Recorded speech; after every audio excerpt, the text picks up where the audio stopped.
The gunfire is getting closer. Somewhere in the dark, a man is screaming for a medic. Somewhere else, a man is praying. You are pressed flat against the frozen dirt of a battlefield. You wear the same uniform as every soldier around you, but your hands are empty.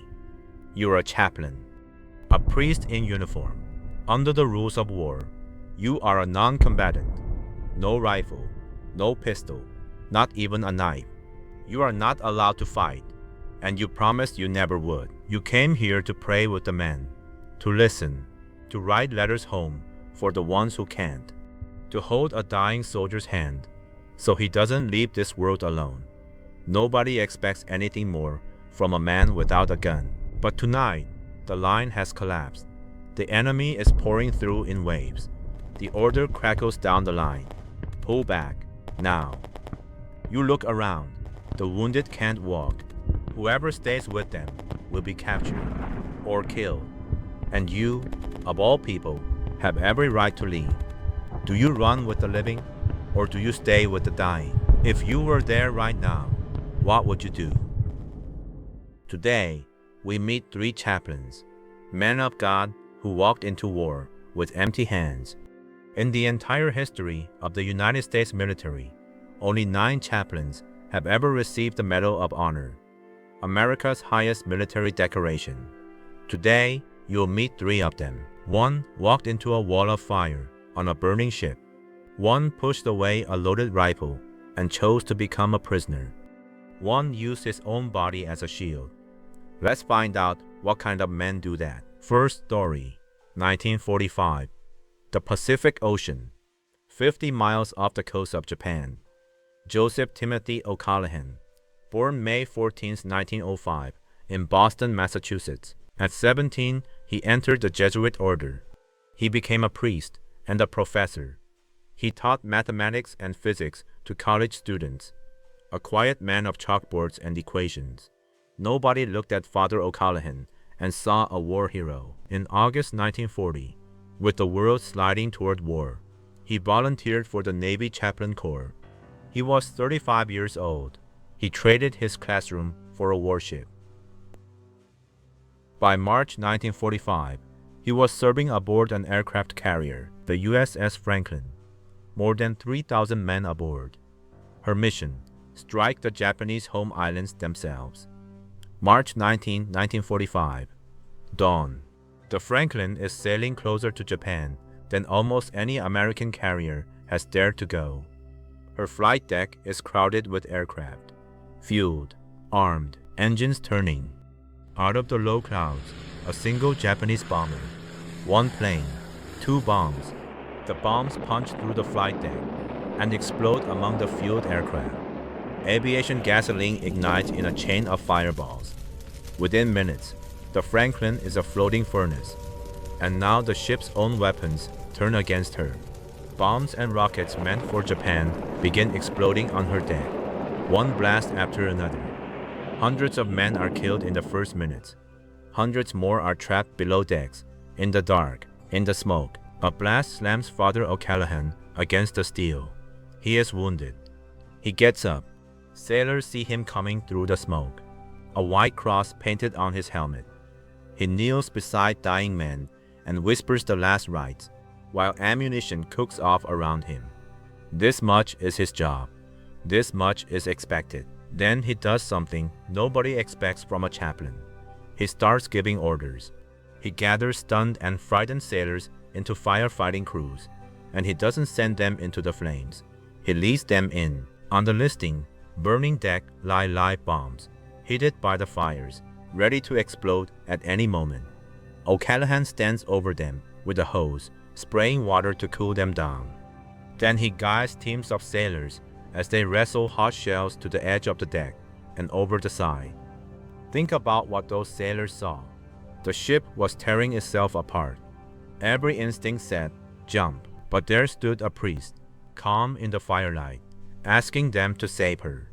Many of them said it later. If the chaplain was staying, they could stay too.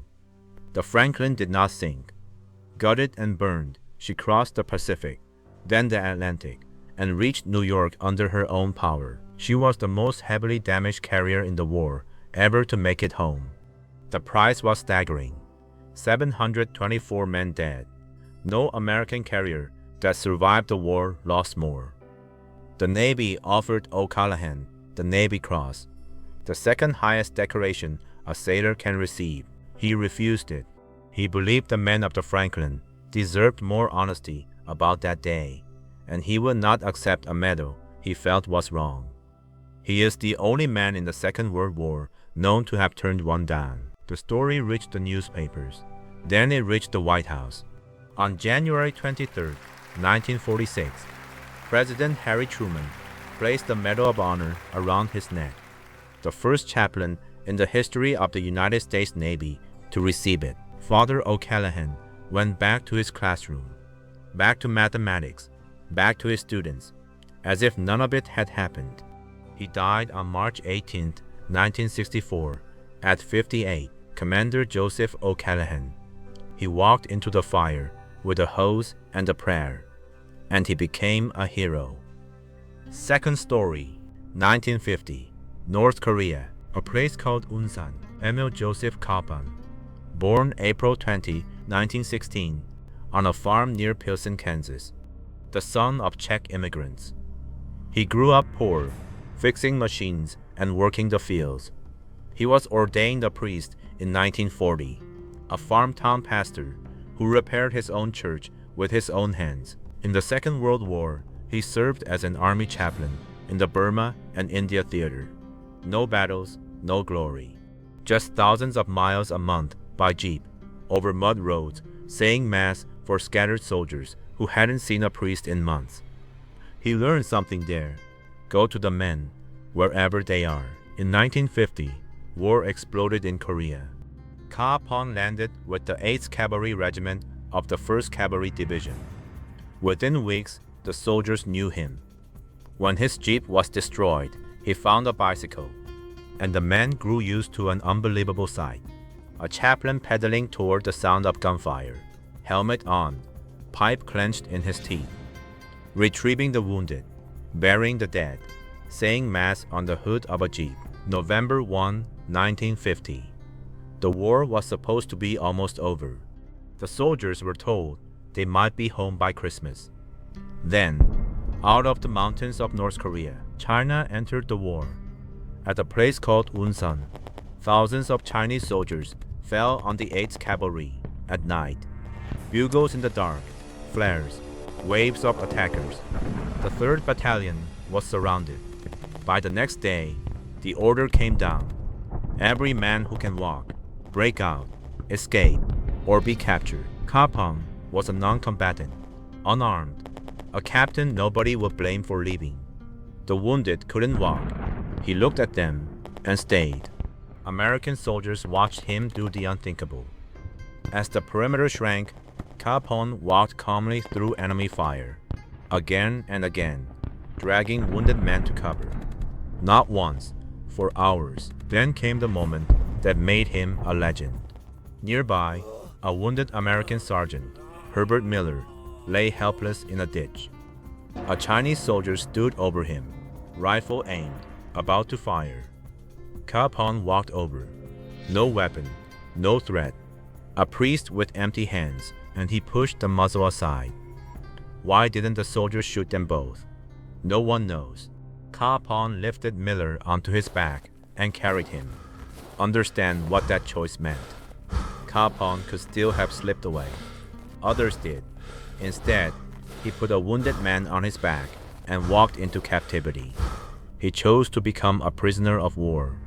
The prisoners were marched 87 miles north in the freezing cold. Guards shot the men who fell behind.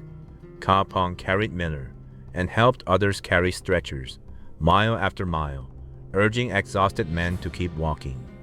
They arrived at a prison camp on the Yalu River, at a place called Pyeongtaung. The prisoners would remember it by another name, Camp 5.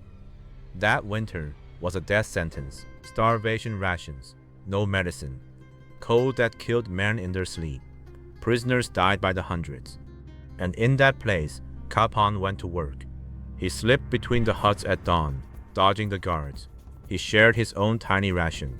He washed the clothes of men too sick to move and picked the lice off their bodies. He hammered scrap metal into pans so the sick could drink boiled, clean water. He stole food from the guard stores and joked that stealing in this one case was a virtue. The guards mocked him. They punished him. Religion was forbidden in the camp. He kept praying anyway, quietly, hut to hut, night after night. On Easter morning, 1951, he did it in the open. A sunrise service in the middle of a communist prison camp. Starving men wept as he spoke of resurrection. His own body was failing. A blood clot in his leg. Dysentery. Then pneumonia. The guards saw their chance to be rid of him. They came to carry him to the camp's so-called hospital. A bare room with no medicine, where the dying were left alone. The prisoners called it the death house. The men wanted to fight. Kapaun told them no. He blessed the men around him. He even asked the guards forgiveness and told his soldiers not to grieve, because he was going where he had always wanted to go. Emil Kapaun died on May 23, 1951. He was 35 years old. He was buried in an unmarked grave near the camp. But here is what his captors never understood. They thought they had erased him. Instead, the prisoners carried him home in their memory. In the camp, a Jewish fighter pilot who had arrived after Kapaun's death, who had never even met him, heard so many stories that he carved a crucifix in his honor, from firewood and scrap. The prisoners guarded it until the day they were freed. For 60 years, the survivors told anyone who would listen what Father Kapaun had done. On April 11, 2013, President Barack Obama presented the Medal of Honor in his name, and the story still isn't over. In 2021, his remains were finally identified and brought home to Kansas. In 2025, the Vatican declared him venerable, a formal step on the path to sainthood. The prisoner of Camp 5 may one day be a saint, Captain Emil Kapaun. He pushed away a rifle and chose the prison camp, and he became a hero. Third story, 1967, Vietnam, the Quai Sun Valley, Vincent Robert Capodanno, born February 13, 1929, on Staten Island, New York, the youngest of 10 children of an Italian immigrant. As a young man, he joined the Marino missionaries. He was ordained in 1958 and sent to the mountains of Taiwan. For years, he lived in remote villages, learning the language, serving farmers who had never met an American. A missionary's life: go to the people and live as they live. In 1965, with America sinking deeper into Vietnam, Capodanno asked for a different mission field. He joined the Navy Chaplain Corps and requested the Marines. Here's what you need to understand about a chaplain in the field. The rules leave the choice to him. He can serve at the aid station in the rear, where it's safe. No one would question it. Or he can go where the riflemen go. Capodanno chose the riflemen. He ate what they ate. He slept in the same mud. He gave away his cigarettes, his rations, his salary, anything a homesick 19-year-old might need. He walked the same patrols, carrying nothing but his kit and the canteen. The Marines gave him a name, the Grunt Padre, the Grunt's priest. In 1967, his tour of duty ended. He volunteered to stay another 6 months. He wrote that he wanted to be with his Marines for Christmas. September 4th, 1967, early morning, Operation Swift, the Quai Sun Valley. A Marine company walked into a valley held by roughly 2,500 North Vietnamese soldiers. The Marines were outnumbered 5 to 1. Within hours, one platoon was nearly cut off, minutes from being overrun. Capodanno was with the command group, back from the worst of it. Then word came over the radio. The second platoon is dying. No one ordered him forward. A chaplain has no tactical role, no weapon, no orders to give. Capodanno left the command post and ran through mortar fire, through machine gun fire, toward the platoon that was being destroyed. The Marines saw him arrive like an apparition.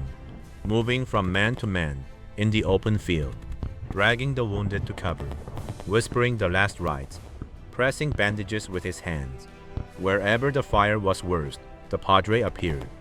Then a mortar round landed almost on top of him. Shrapnel tore into his arms and legs. Part of his right hand was gone. A corpsman reached for him. Capodanno refused. He waved the corpsman toward the others. Treat the Marines first. And he kept working. Bleeding, one hand ruined. Moving along the line from wounded man to wounded man. He would not leave the field. A few yards away, a Navy corpsman named Armando Leal was treating a wounded Marine when he was hit. Now Leal lay in the open, directly in front of an enemy machine gun, 15 yards from his muzzle. Capodanno saw him. One working hand, no weapon, nothing to fight with but his own body. He ran. He reached Leal in the open and knelt over him. Moments later, the machine gun fired. Vincent Capodanno and Armando Leal died there, together. When the battle ended, the Marines carried the Grunt Padre out of the valley. He came home to Staten Island and was buried beside his parents. On January 7, 1969, the Medal of Honor was presented in his name. His brother James accepted it. The Navy later named a warship after him. And in 2006, the Vatican opened his cause for sainthood. 2 of the 3 men you met today are being considered for sainthood. Both of them earned the Medal of Honor first. 3 chaplains, a burning carrier, a frozen prison camp, a valley in Vietnam. Not one of them carried a weapon. Not one of them was ordered to stay. And not one of them left. So, here is the answer to the question we started with. Why would a man with every right to leave choose the fire, the prison camp, the machine gun? Because these men believe something the battlefield can't disprove. That the opposite of fear is not firepower, it's presence. Courage is staying beside someone in their worst moment, when you have nothing to offer but yourself. Most of us will never stand on a burning flight deck, or in a prison camp, or in a free fire zone. But every one of us knows that moment. The hospital room you don't want to walk into. The grieving friend whose silence you don't have words for. The moment when you have nothing to fix the situation, and showing up is all you have left. These 3 men answered that moment the same way, every time. Stay. With empty hands, stay. Remember the question from the beginning? The line has collapsed. The wounded can't walk. Your hands are empty. We've met 3 heroes today. Ask yourself one more time, what would you do? Answer honestly. This concludes this episode. Thank you for watching Forgotten Valor. Next, we'll meet the men who jumped from helicopters into enemy territory to bring down pilots home. Rescue men who live by the creed that others may live. Please like, subscribe, and turn on notifications to support us. Thank you.